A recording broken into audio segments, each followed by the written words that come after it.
Bonjour, grüezi, buongiorno les petits Suisses. Les Suisses n'arrêteront pas de nous étonner. La police de Zug, un petit canton de Suisse centrale qui est tout de même une des capitales mondiales du courtage des matières premières, a décidé d'aller à la rencontre de la vie en ces temps de crise sanitaire avec le sourire et pas des moindres. Les agents des forces de l'ordre se sont ainsi inspirés de la mélodie du tube Jérusalemma, je vais y arriver, de la chanteuse Nonsembo, devenue au fil de 2020 un tube planétaire pour danser dans une vidéo diffusée sur des réseaux sociaux. Son porte-parole nous indique que l'objectif de leur vidéo est d'arracher le plus possible de sourires dans la population, rien que le temps de la chanson. Eh bien, je pense que c'est gagné. Alors, je vous laisse vous exprimer chez vous à la maison avec vos enfants, vos amis, vos familles, pour vous déhancher sur ce tube. Une autre idée bien de chez nous, et non des moins étonnantes aussi, est celle du Ghost Festival. Par ces temps d'isolement, pourquoi la programmation d'un festival, me direz-vous ? Cette manifestation vient à la rescousse des musiciens suisses avec une affiche impressionnante.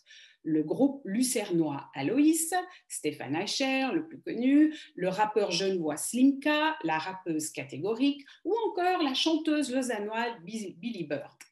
Il réunit 300 artistes suisses sur 2 jours de concert les 27 et 28 février prochains. De quoi se réjouir s'il n'existait pas une précision d'importance majeure. La manifestation est totalement fictive. Si le festival n'existe pas, la billetterie, elle, est bien réelle. Le public peut donc acheter des passes de soutien à l'événement et l'argent récolté sera par la suite reversé à tous les artistes programmés qui ne se produiront pas et ne proposeront pas de contenu en streaming. La manifestation fantôme a tout de vrai d'un vrai événement avec son identité visuelle forte et ses affiches noires avec un trait blanc qui ont été placardées dans plusieurs villes de Suisse. À vos agendas. Pour rester dans une musique détonnante, un vrai coup de cœur, je vous présente Elina Duni, une chanteuse de jazz helvético-albanaise vivant à Berne. Son dernier opus sorti chez ECM en novembre dernier, Lost Ships, un hommage aux migrants, est un voyage musical. Son répertoire sophistiqué mêle des musiques traditionnelles des Balkans à des standards, des chansons anglo-saxonnes et françaises. Un pur moment d'enchantement à écouter impérativement. Maintenant, un peu des lectures par ces temps, avec 2 livres sortis aux éditions Slatskin ce mois-ci, en janvier. Le premier, l'abécédaire politique de Bertrand Reich, avocat au barreau et président du PLR genevois, résume la politique en 26 thèmes. Il a choisi de partager ses réflexions et sa vision, issues de plus de 30 ans d'engagement en politique, sur ces 26 thèmes.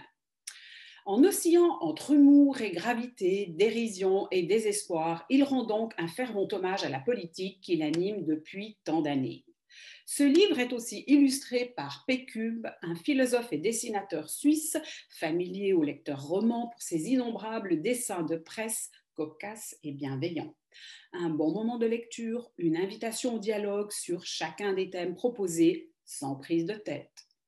Le second livre que je vous propose aujourd'hui est Gabrielle Chanel, Les années d'exil. Un énième livre sur Chanel, me direz-vous.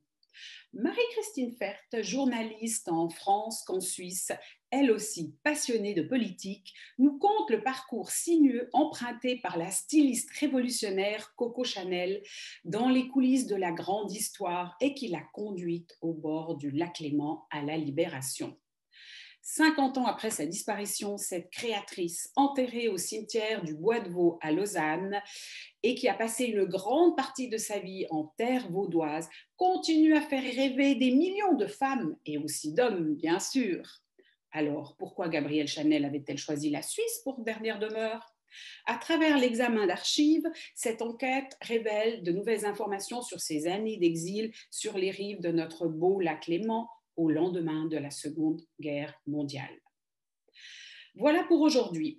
Je vous dis à la semaine prochaine, où que vous soyez, portez-vous bien et il n'y a pas le feu au lac. La French Radio, Portugal.